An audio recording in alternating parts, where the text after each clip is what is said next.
Gostaríamos de saudar todos os nossos amigos e amigas que assistem semanalmente ao programa Apontamentos da Semana. Um olá a todos, um abraço e é para nós realmente um grande privilégio poder estar na sua companhia.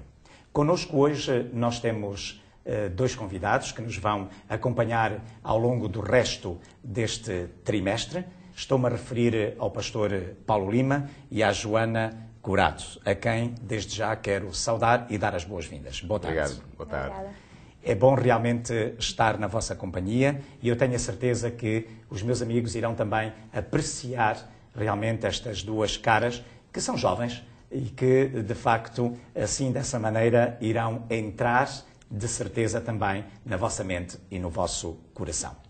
Pois bem, dizer-vos que esta semana a temática que vamos abordar é uma temática que continua a ser baseada na carta, portanto, escrita aos Gálatas, uma carta escrita pelo apóstolo Paulo e que nós, neste caso concreto, esta semana iremos, portanto, mais especificamente analisar a importância da unidade no Evangelho.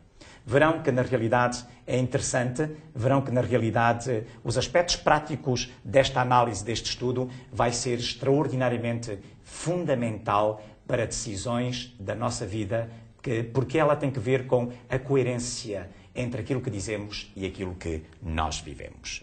Vou começar exatamente pelo pastor Paulo Lima. A primeira pergunta que eu gostaria de, portanto, fazer ao pastor Paulo Lima tem que ver exatamente com um aspecto fundamental.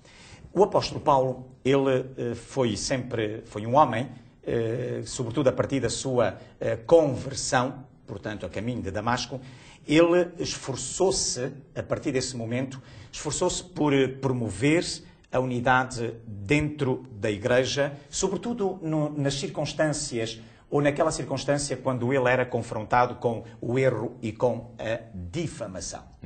A pergunta é esta: de que maneira é que o apóstolo São Paulo, ou de que maneira o apóstolo Paulo se esforçou para manter essa unidade neste contexto de erro e no contexto da difamação? Temos que compreender que havia uma disputa entre o apóstolo Paulo e um setor da Igreja Cristã Nascente, que era o setor que nós podemos chamar os judaizantes. Quem eram esses? Eram cristãos de origem judaica, muitos deles que pertenciam ao partido dos fariseus, que era uma seita, a principal seita dos judeus do tempo de Jesus e de Paulo. E esses judeus tinham-se convertido ao cristianismo, mas eles acreditavam que para ser verdadeiramente e autenticamente cristão era necessário também ser-se verdadeiramente e autenticamente judeu. E eles acusavam o apóstolo Paulo de pregar um evangelho, que o evangelho que o apóstolo Paulo pregava aos gentios, portanto aos povos não judeus, era um evangelho adulterado. Um evangelho que não continha as verdades essenciais para a salvação. Era essa a acusação que eles faziam ao apóstolo Paulo. Porquê? Já penso que vamos discutir mais à frente, tinha a ver com a questão da circuncisão.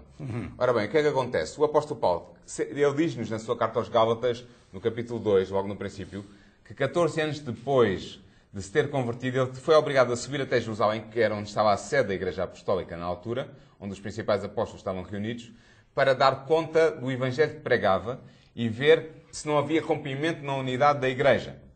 Porque este partido dos judaizantes, destes cristãos judeus de origem farisaica, estavam difamando Paulo, dizendo que ele não era um apóstolo autêntico, que ele não pregava o Evangelho autêntico e que, portanto, que ele estava a trabalhar contra e não a favor da unidade. Ora, Paulo tinha que mostrar que não, pelo contrário, ele estava pregando o Evangelho autêntico e, para manter essa unidade, ele foi até Jerusalém, reuniu-se com os principais apóstolos que aí residiam e trabalhavam, e chegaram à conclusão, depois de analisarem o Evangelho que Paulo pregava, que ele próprio expôs, chegaram à conclusão, então, no primeiro concílio de Jerusalém, que não havia divergência e que havia uma autenticidade na pregação que Paulo fazia e, portanto, que as acusações que eram feitas pelos judaizantes a Paulo eram falsas. E Paulo, ao ter esta humildade de se dirigir ao centro do que era então o cristianismo nascente e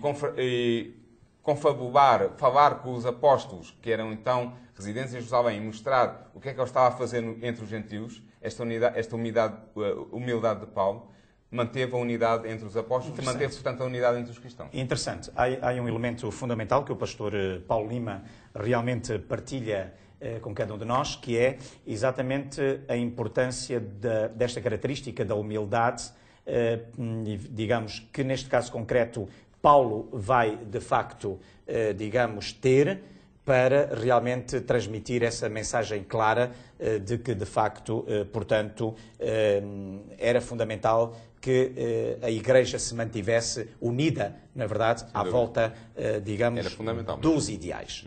Muito bem. Joana, é bom ter uma jovem como tu neste painel tão simpático. Muito bem, já vimos então que pelo raciocínio que o pastor Paulo Lima, portanto, desenvolveu, vimos que havia este risco exatamente de que, portanto, a desunidade poderia ser um elemento que poderia destruir a eficácia, eu diria, a eficácia do Evangelho nos primeiros anos da vida desta Igreja. É verdade. Como é que isso era possível? Como é que a desunidade poderia, na realidade, chegar a um ponto destes? De ruptura.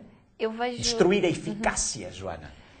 Acredito que se nós conseguirmos analisar os apóstolos como uma equipa que colaboram num trabalho, numa missão, vemos que existe uma equipa, um trabalho, uma missão e um líder. E normalmente essa equipa segue muito o líder. E esse líder, neste caso, era Jesus. E Jesus disse logo... inspirou Paulo a dizer em 1 Coríntios que... Capítulo? 1 Coríntios 1, 11, 12, isso. 10, 11 e 12, que eu sou de Cristo. Paulo diz, eu sou de Cristo. E Cristo diz que devemos ser concordes no falar, que não devemos ter dissensões entre nós, que sejamos unidos no mesmo pensamento.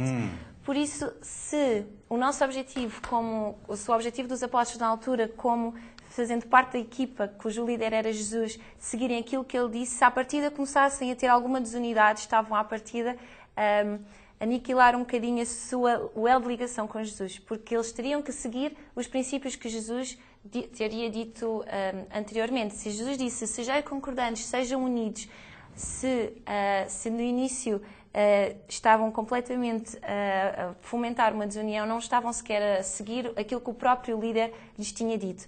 E, à partida, isso mataria qualquer missão. E se a missão era levar o Evangelho, estavam a matar a missão se nem sequer iriam corresponder às expectativas do líder. É interessante porque a Joana toca exatamente num elemento que é extraordinariamente objetivo, prático, Joana. Eu penso que isso é fundamental, porque nós temos aqui realmente esta equipa, do qual o centro deveria ser Cristo, não é verdade?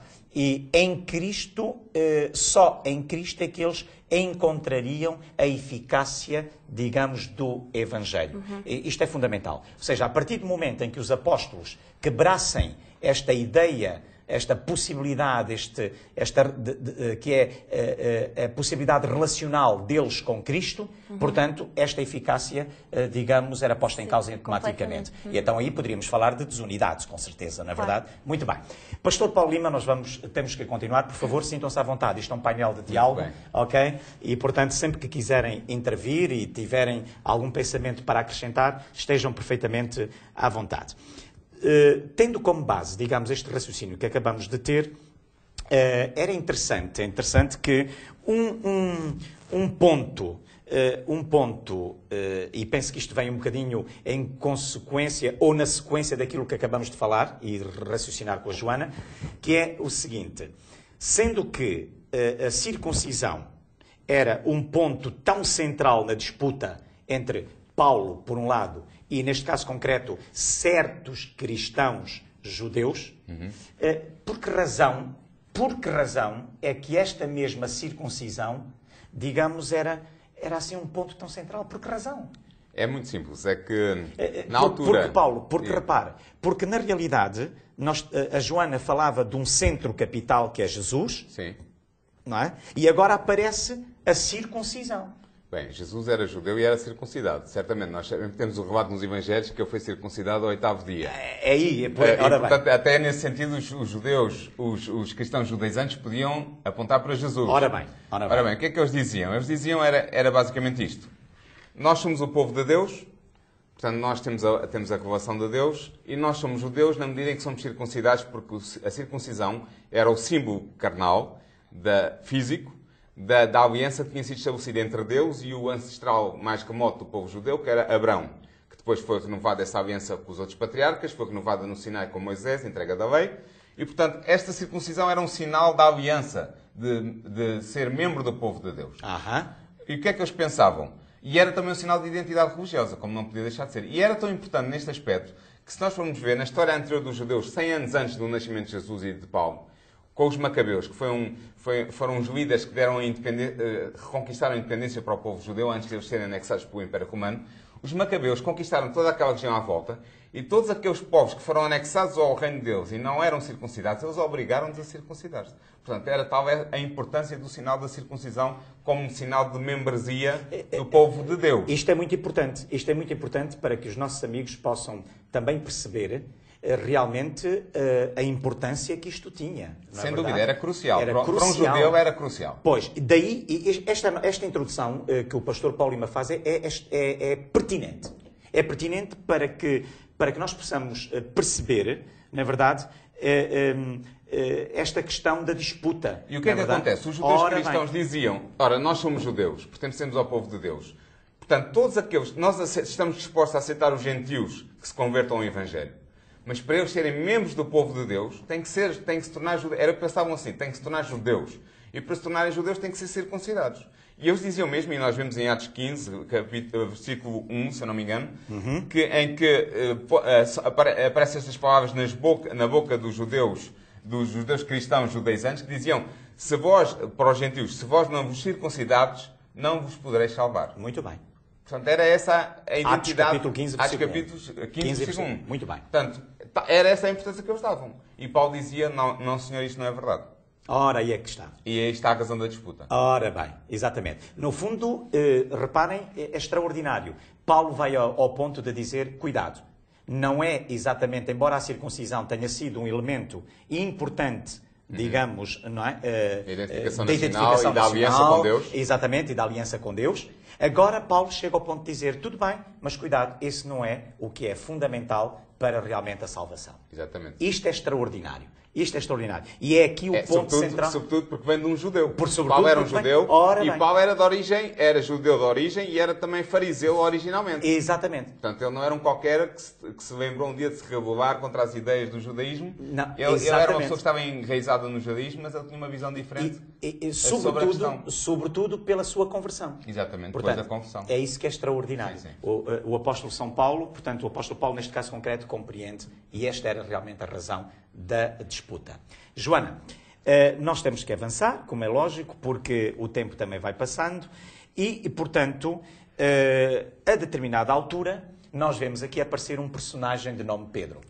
É o Pedro que ainda não estava com os olhos tão abertos como Paulo. Exatamente. Ainda estava com aquela... Eu acho que ele estava com os olhos abertos. O problema é que eu tinha menos coragem moral do que Paulo. É verdade. Será que o Pedro estava num estágio espiritual diferente do Paulo? Talvez tive. Quem sabe, não é? Ninguém... Não sei, mas acontece uma situação engraçada e para aqueles que nos ouvem, se calhar é importante compreender, assim, contextualizar um bocadinho. Pedro... chega a Antioquia e convive, come à mesa com os gentios, na altura chamados gentios, aqueles que não estariam em contacto com Deus, não eram judeus. E assim que Tiago chega... Representantes de Tiago. Representantes de Tiago, sim, exatamente. chegam, ele devagarinho, pé sobre pé, começa-se a afastar desse povo com quem ele estava a conviver naturalmente. E Paulo apercebe-se disso. E não só Pedro se foi saindo, mas aos pouquinhos, até mesmo Barnabé mais tarde foi saindo. Isso é que é estranho. E é engraçado, eram pessoas tão fervorosas e aos pouquinhos foram saindo com medo do apontar do dedo. Com medo de que a maioria dissesse, vocês estão com incircuncisados, vocês convivem com eles sabendo que eles não são melhor influência para vós. E Paulo põe um bocadinho as mãos sobre a mesa e diz, isto não está certo. E é aí que Paulo... É tal a importância da intervenção de Paulo, porque ele abre um bocadinho a cortina de toda essa confusão entre quem é judeu e quem não é. E ele é muito claro quando diz em Gálatas 3:28 que não há judeu nem grego, e não há escravo nem livre, não há homem nem mulher, porque todos vós sois um em Cristo Jesus. Ora, e aí está a humildade que anteriormente o pastor Paulo falou, muito que bem. Paulo introduziu, e foi importante mostrar a Pedro e a todos os que lá estavam, não só a Pedro, mas a todos os que lá estavam, porque era importante para que os outros também ouvissem, que aquele era um erro demasiado grave para se esconder, porque era determinante que soubessem que a salvação era para todos, que não era só para os judeus, que era para qualquer um. E isso continua válido nos nossos dias, como é óbvio. Sim. Na verdade, em Cristo Jesus, meu querido amigo e minha querida amiga, não há grego, nem judeu, não há romano, não há português, não há italiano. Ou seja, para Deus, em Cristo, todos em Cristo Jesus têm acesso gratuito à salvação. E eu penso que isto é uma mensagem extraordinária. Mas nós temos que avançar. Pastor Paulo Lima, Sim. Pois bem, é claro, eu estava agora a introduzir a questão dos dias de hoje, na verdade, nos nossos dias. Portanto, este princípio que Paulo defendeu e que a Joana muito bem, portanto, acabou de desenvolver, esclarecendo o nosso amigo Pedro, na verdade, dizendo, cuidado, ok? Portanto, a circuncisão que é válida para Cristo é aquela que é a nível do coração.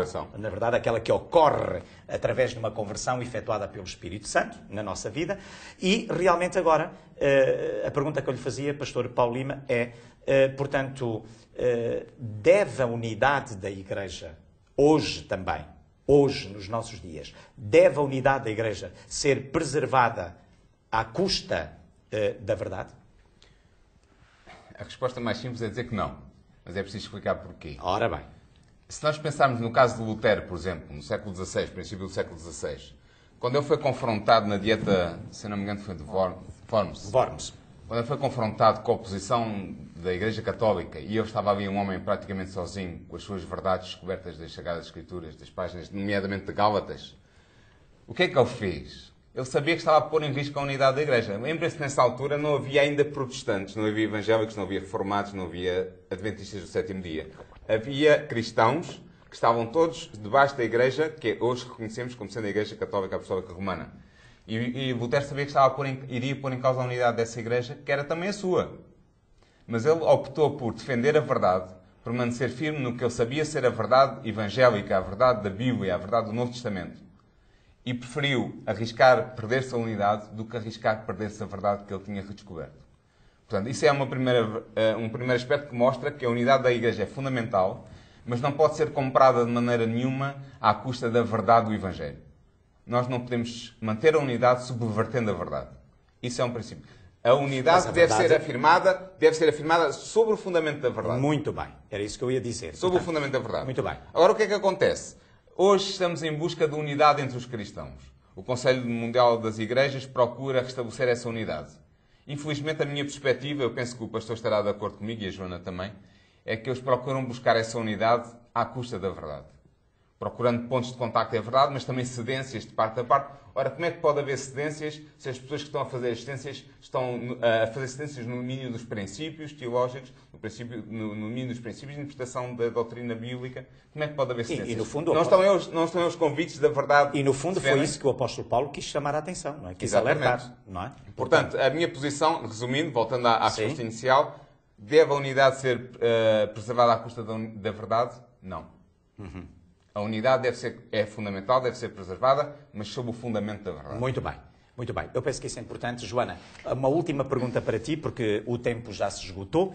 E, no entanto, aquilo que o pastor Paulo Lima acabou de dizer, isto não quer dizer que na Igreja não haja diversidade. Claro. Na verdade, até porque nós somos o exemplo desta diversidade, não é? Estamos aqui 3 pessoas diferentes, na verdade, o que é a beleza também do ato, digamos, amoroso de Deus, portanto, no momento da nossa criação. E da nossa redenção. E da nossa redenção. Também somos diferentes. É verdade. Em leituras, interpretações, é verdade.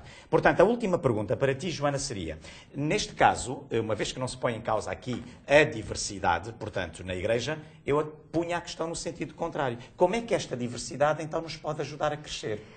Pode ajudar a crescer em muito, até porque Paulo diz que a Igreja, ou nós somos um corpo. E não podemos ter um corpo só com 2 olhos, não anda só com 2 olhos. Portanto, qualquer pessoa é importante, seja ela que profissão for, seja ela que qualidades tiver, qualquer tipo de diversidade é um ponto a favor para um trabalho, para uma equipa. A diversidade enriquece.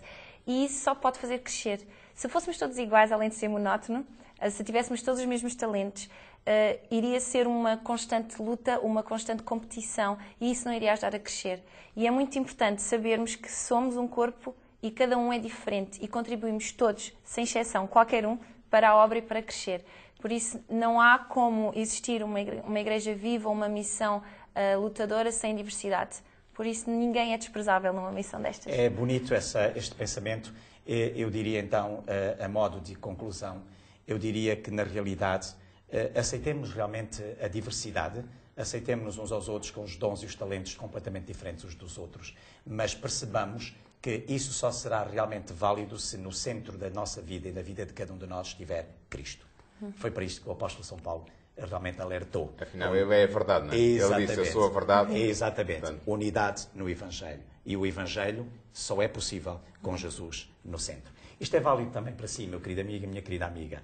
Repare que nós hoje podemos descobrir, eu e cada um de vós, podemos descobrir este valor extraordinário.